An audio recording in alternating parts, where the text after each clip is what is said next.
Queridos amigos do canal Histórias Bíblicas Narradas, hoje eu quero convidar você a fazer uma viagem que pode transformar completamente a sua vida. Não é uma viagem para um lugar distante, mas para dentro do coração humano e principalmente para o coração de Deus. Existe uma pergunta que acompanha a humanidade desde o Jardim do Éden: o que fazer com o pecado? Todos nós carregamos lembranças que gostaríamos de apagar.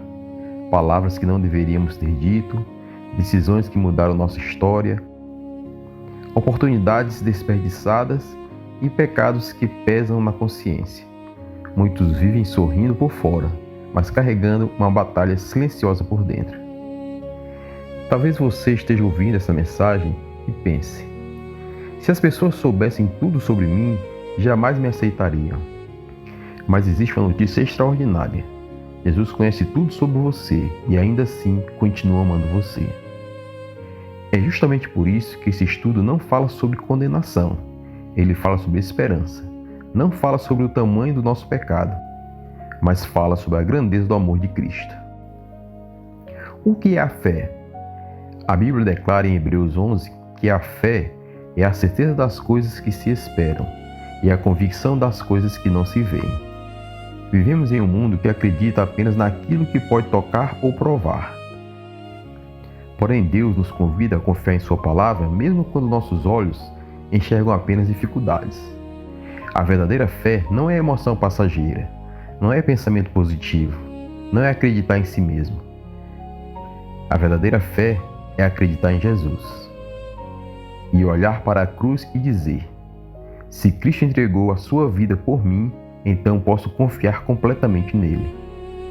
E quando essa fé entra no coração, algo extraordinário acontece. O medo começa a dar lugar à esperança. A culpa começa a ser substituída pela paz. A tristeza começa a ceder espaço para a alegria, porque a fé aproxima o pecador do Salvador. Qual é o objetivo da fé? Muitas pessoas procuram Deus apenas quando enfrentam problemas financeiros, enfermidades ou dificuldades familiares. Mas a Bíblia revela um propósito muito maior. Ela afirma que a fé vence o mundo e conduz à salvação. Jesus não veio apenas melhorar nossa existência nesta terra. Ele veio nos preparar para a eternidade. Cristo não morreu para fazer pessoas apenas mais felizes.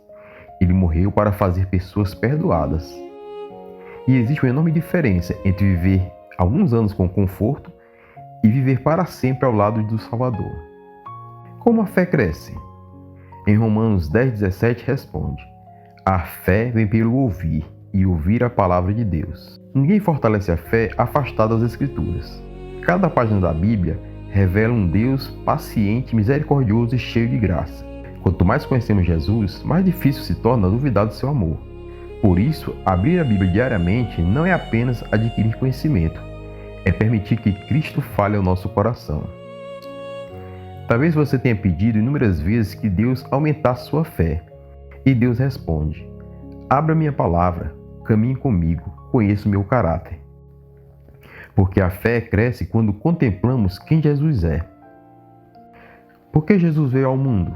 Em Lucas 5,32 resiste a uma das declarações mais belas do Evangelho: não vim chamar os justos, mas pecadores ao arrependimento. Que maravilhosa notícia! Jesus não espera que você conserte sua vida para então se aproximar dele. Ele pede exatamente o contrário. Venha como você está. Foi assim com Pedro, que o negou. Foi assim com Maria Madalena, marcada pelo passado. Foi assim com o ladrão da cruz, que nada tinha para oferecer além de uma simples oração: lembra-te de mim.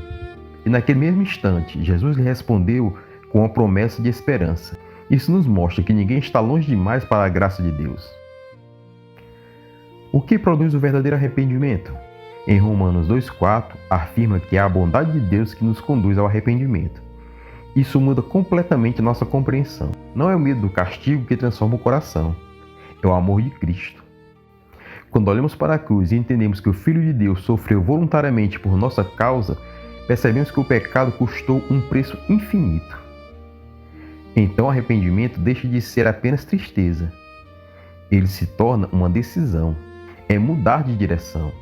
É abandonar o caminho que leva à morte e seguir aquele que conduz à vida. O que devemos fazer com os nossos pecados? A Bíblia responde de maneira simples: confesse-os. Desde o início da história humana, tentamos esconder nossas faltas. Adão culpou Eva, Eva culpou a serpente. Nós culpamos as circunstâncias, a sociedade ou outras pessoas. Mas Deus não procura desculpas. Ele procura sinceridade. Quando confessamos nossos pecados, não estamos informando algo que Deus desconhece. Estamos abrindo o coração para receber o perdão que Jesus conquistou na cruz. O que acontece com quem esconde o pecado? Provérbios declara: o que encobre suas transgressões jamais prosperará, mas o que as confessa e deixa alcançará misericórdia. Guardar culpa é como carregar uma corrente invisível. Ela prende a alegria, rouba a paz, destrói a esperança. Mas Cristo convida cada pecador a entregar esse peso aos seus pés. E quando isso acontece, a liberdade começa. O que Deus faz com os pecados confessados? Aqui encontramos uma das promessas mais emocionantes da Bíblia. Deus perdoa, Deus purifica e lança nossos pecados nas profundezas do mar. Perceba a beleza dessa imagem. Ele não os coloca à margem para serem lembrados. Não os guarda para futuras acusações. Ele os remove completamente. Enquanto Satanás insiste em apontar nosso passado, Jesus apresenta seu sangue derramado na cruz. Por isso, nossa esperança não está em nossa perfeição. Nossa esperança está na perfeição de Cristo. O que Deus espera de nós hoje? Isaías faz um convite maravilhoso. Deixe o perverso seu caminho e volte para o Senhor, porque Ele é rico em perdoar. Talvez você tenha chegado a esse vídeo carregando culpa, medo e desânimo. Talvez pense que Deus desistiu de você. Mas a cruz declara exatamente o contrário. Enquanto houver vida, existe esperança. Enquanto Cristo intercede por nós, existe perdão. Enquanto a graça estiver disponível, existe um novo começo. Hoje Jesus continua chamando pessoas comuns, pecadores arrependidos, corações cansados e almas feridas. Ele continua dizendo: vinde a mim. E quando o pecador se arrepende, a Bíblia afirma que há alegria diante dos anjos de Deus. Que hoje essa alegria também aconteça em sua vida, porque nenhuma história é grande demais para a graça de Cristo, e nenhum pecado é maior do que o amor demonstrado no Calvário. Que Deus abençoe você. E se essa mensagem fortaleceu sua fé, inscreva-se no canal Histórias Bíblicas Narradas. Compartilhe esse estudo com quem precisa de esperança e continue conosco, porque a maior história já contada continua sendo a história de Jesus e do seu infinito amor por nós.